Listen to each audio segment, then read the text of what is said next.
El cuasi-delito se constituye por aquel acto típico de infringir el deber cuidado exigible. En los delitos imprudentes o culposos, el concepto de la acción o la omisión es exactamente el mismo que en el delito de doloso. La diferencia es que en el culposo se va a centrar en la finalidad o el objetivo. La culpa es un tipo penal especial, constituida por una conducta de tipo punible atendiendo al poco cuidado que se le atribuye al sujeto activo en función de una actividad que es puramente peligrosa. Ahora bien, la culpa va a tener distintos elementos. El primero de ellos es la infracción del deber cuidado. Por lo tanto, se supone que el sujeto debe prever el riesgo como un deber interno o personal del mismo y debe tener esa obligación frente a una actividad que resulte altamente peligrosa. El deber cuidado entonces va a implicar que éste deba omitir acciones que puedan suponer un peligro y así atentar o lesionar algún bien jurídico. El deber de la preparación de informaciones previas y el deber de actuar prudentemente en situaciones peligrosas. Quisiera explicar a qué me refiero con la preparación de informaciones previas, y esto tiene que ver con una persona, por ejemplo, que va a hacer funcionar una máquina, de la cual debe tener mediano cuidado para utilizarla. Es decir, que si ignora cómo utilizarla y esta puede ser de alto peligro, entonces no hay una información previa y puede actuar con negligencia. Ahora también está la previsibilidad del riesgo y del resultado. Por lo tanto, la persona debe advertir riesgo para prevenir un resultado lesivo en un acto naturalmente peligroso que pueda comprometer bienes jurídicos. Y por otra parte está la evitabilidad, que supone como la consecuencia del acto, que puede ser totalmente evitable si el sujeto hubiese cometido la acción u omisión del delito y este no se hubiese producido eficazmente. Por otra parte, existen clases de culpa o imprudencia. Hay una clasificación de tipo doctrinaria que incluye la culpa consciente y la inconsciente.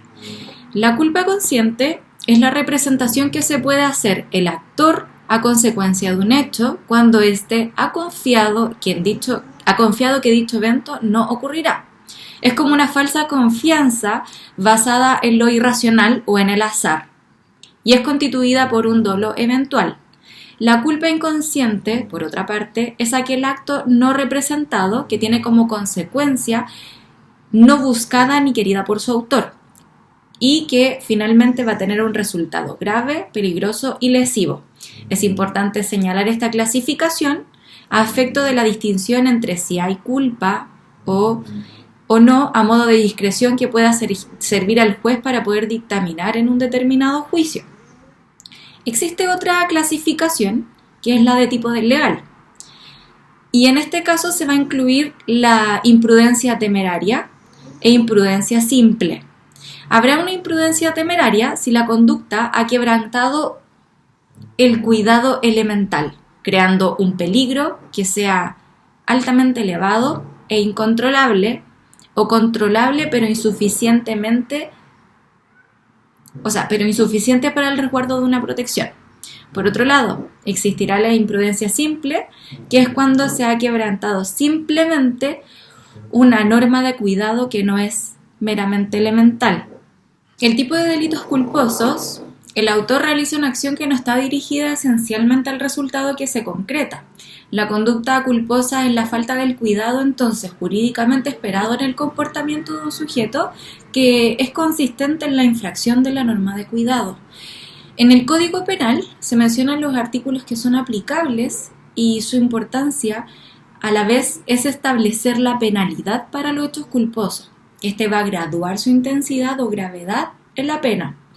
Así serán aplicables las imprudencias a los artículos 490 y 492 del Código Penal y a la negligencia a los artículos 491 y 492 del Código Penal.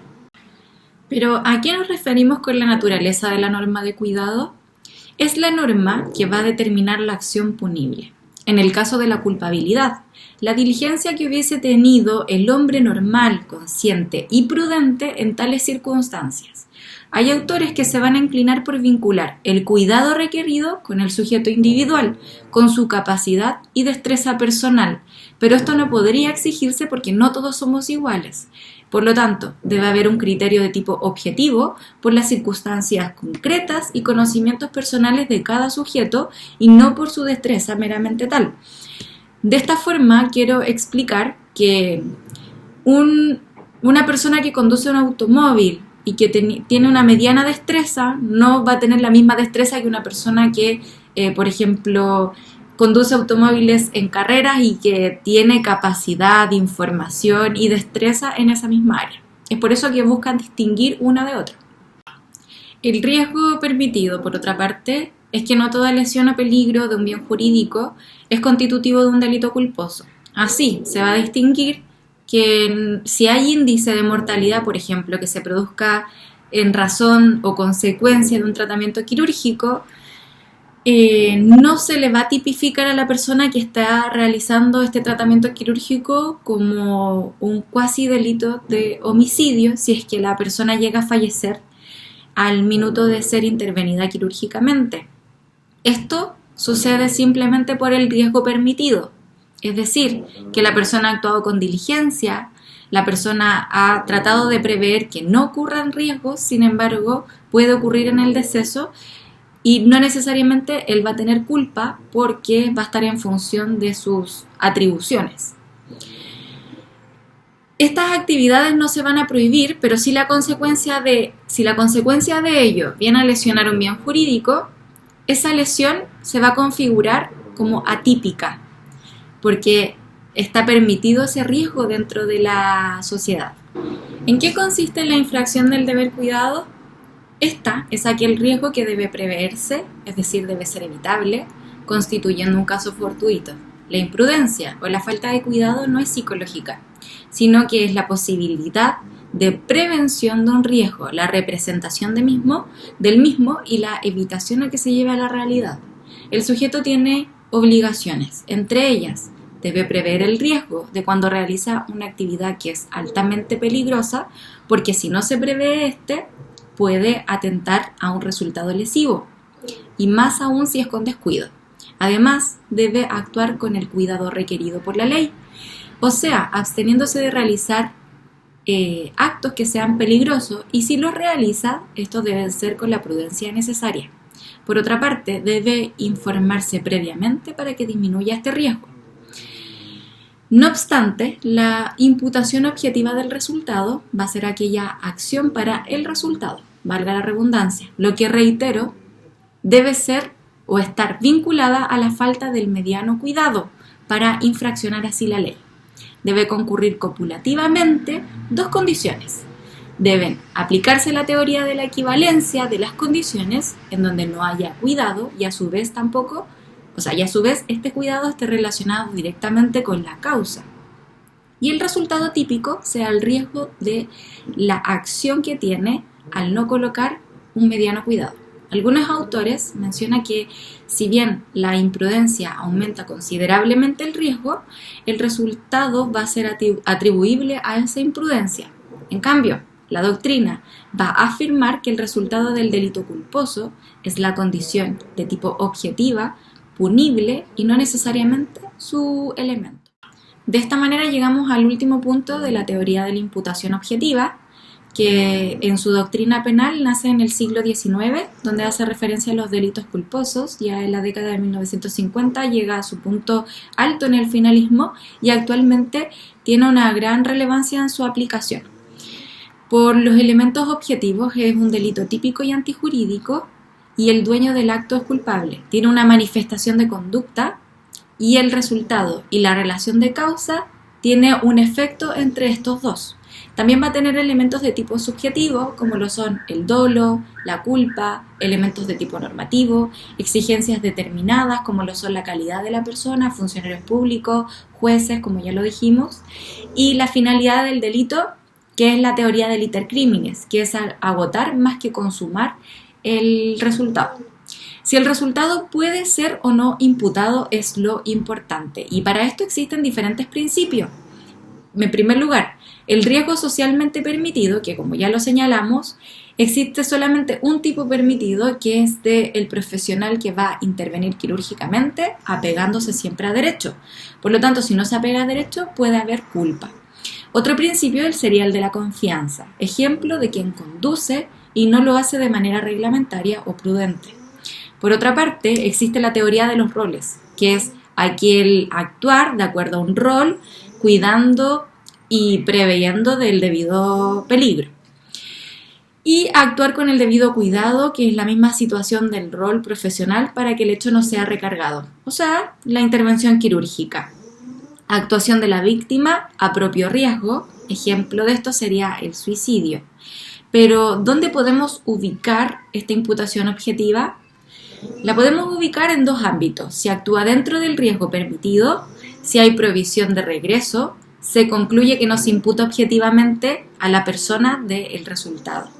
Si medía error del tipo que sea insuperable, no hay conocimiento, ni dolo, ni voluntad, y por lo tanto deja de ser típica. Para ser determinada, se debe acudir a las fuentes del derecho, que son 5: la ley, la jurisprudencia, la doctrina, entre otras.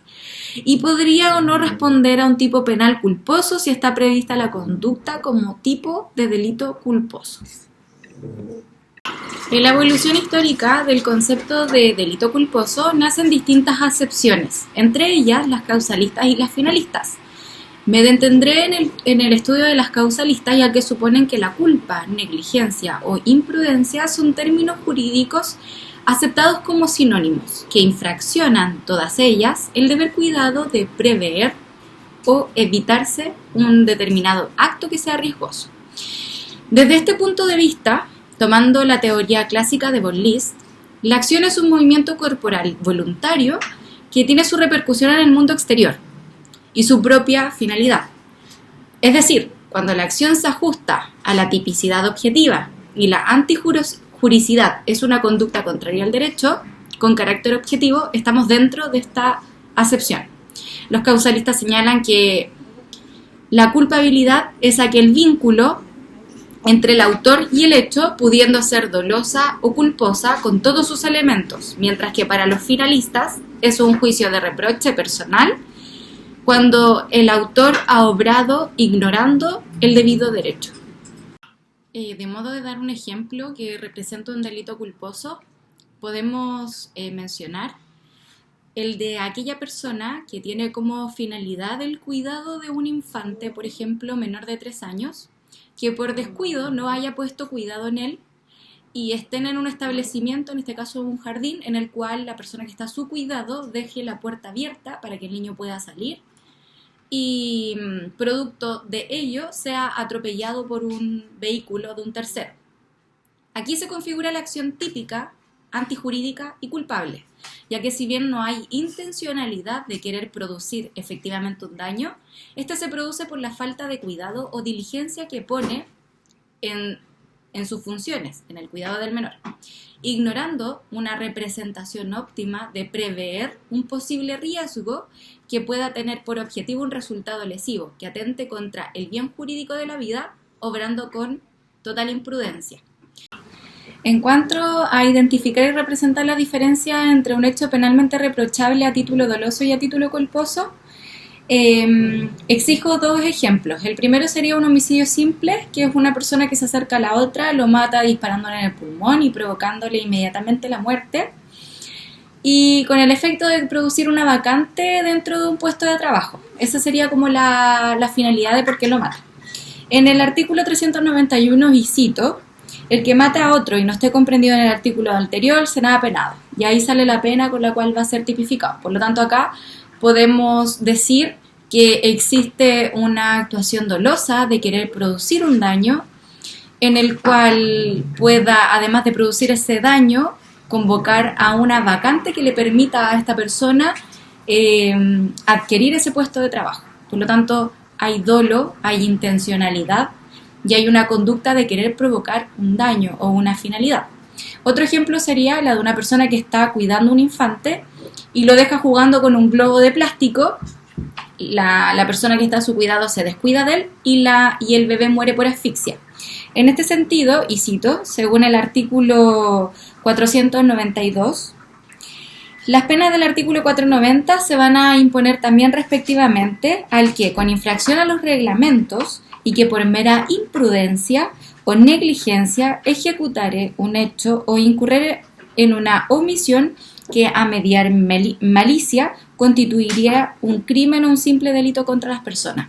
En este caso, claramente podemos ver que la persona que está a cuidado del infante lo que simplemente hace es infraccionar un deber cuidado, infraccionar una ley que está otorgada por un reglamento, en el cual él debió prever de un riesgo evidente al pasarle el globo al menor, con el cual podría perfectamente con el cual se podría perfectamente asfixiar. Por lo tanto, en ambos casos hay reproche penal tipificados en los artículos del Código Penal y ambos tienen sanciones, y la diferencia entre uno y el otro sería meramente uno hecho con dolo y otro hecho con culpa. La diferencia entre uno y otro es que uno no busca producir el daño, mientras que el otro sí busca producir el daño.